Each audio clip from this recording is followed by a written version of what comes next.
Muito bem, pessoal, estamos aqui na segunda videoaula sobre o estudo de frações e dessa vez nós vamos falar sobre as frações impróprias.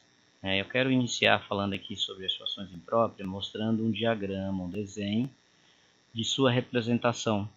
Normalmente nós não utilizamos muito essas representações, mas para entender que também ela é possível fazer, muitos estudantes se questionam, se eu vou pegar, por exemplo, nesse caso aqui, 5 sobre 2, como nós vimos na aula anterior, numa aula passada, que as frações impróprias elas têm um numerador maior que o denominador. Então, como é que eu vou pegar e dividir um total de duas partes, duas partes iguais, e depois repartir em 5 frações menores? Então, esse conceito é mais complicado para as crianças entenderem, assim de primeiro momento, É preciso que haja um estudo detalhado de verificando como que é possível representar isso. Então, no nosso exemplo, vamos voltar aqui, a gente tem aqui como que seria essa representação. Então, você tem duas partes iguais pintadas, São 3 partes divididas, então no total 6 partes fracionadas, e a gente pega 5 dessas 3 partes fracionadas. Então seria 2 sobre 2, 2 sobre 2 e 1 meio. Quando nós somamos essas frações, se a gente fizer lá o que a gente aprendeu, 2 sobre 2 mais 2 sobre 2 mais 1 sobre 2, a gente vai ter que repete denominadores iguais, repete, e soma os numeradores. Então, 2 mais 2, 4, mais 1, 5. Então, veja que essa representação é a mesma dessa daqui. Ok? Então, esse processo aqui é um processo um pouco mais complexo para as crianças entenderem, mas, no entanto, a gente não utiliza muito no nosso dia a dia, assim como as frações próprias, tá? Eu quero falar aqui então como que a gente vai converter, por exemplo, como foi falado na aula anterior, em umas aulas anteriores sobre frações impróprias, que as frações impróprias, elas geram a fração mista,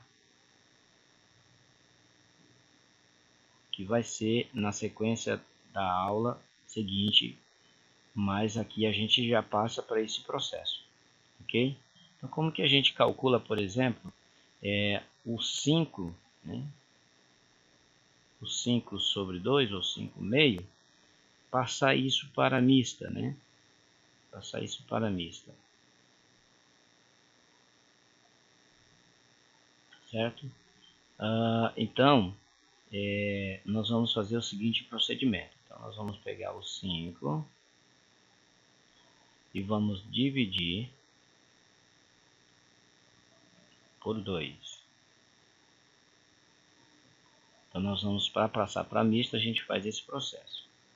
Ok? Então, como que nós vamos proceder? Divisão básica, divisão normal, Então, o número mais próximo da multiplicação aqui é o 2, Quantas vezes o 2 cabe no 5? Dá só 2 vezes.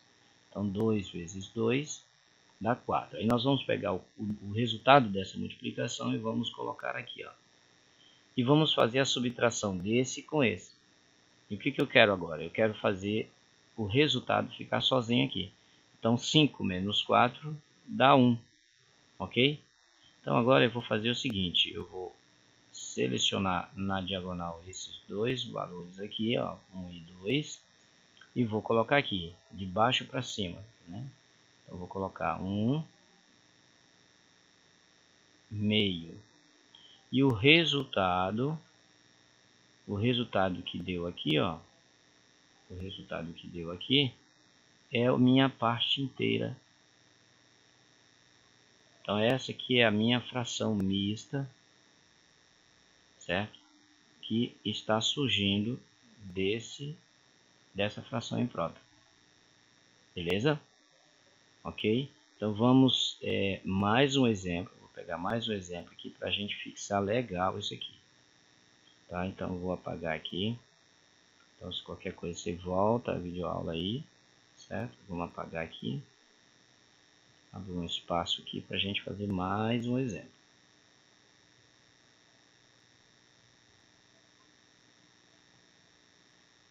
Vamos pegar outro exemplo aqui. Vamos colocar aqui 3. Não, 3 não. Vamos colocar 7 terços. Né? Então aqui eu tenho uma fração imprópria. Numerador maior, denominador menor. Então essa é a característica da imprópria. Então nós vamos pegar 7 dividido por 3. Então assim que nós vamos passar a imprópria para mista. Ok? Então, vamos pegar aqui o amarelinho. Então aqui quantas vezes o 3 cabe dentro do 7? 2 vezes só, né? Então, 2 vezes 3, 6. Vamos colocar o 6 aqui. Ok? E vamos fazer a subtração. Então 7 menos 6 dá 1. Ok? 7 menos 6, 1. Então agora a gente faz a diagonal. Então é passo a passo aqui, ó. Fazer a diagonal e coloca aqui, ó. 1 sobre 3. Então 1 em cima e o 3 embaixo. O divisor vem embaixo, né? E o resultado aqui, ó. O resultado aqui, ó, que nós fizemos é a parte inteira. Ok? Então tá aqui, ó. Então isso é passar de imprópria para mista. Beleza? E claro que o processo inverso nós vamos ver agora na próxima videoaula. E depois a gente fecha as duas situações para você fixar legal esse assunto aí. Ok? Até a próxima videoaula então, em que iremos falar sobre frações mistas.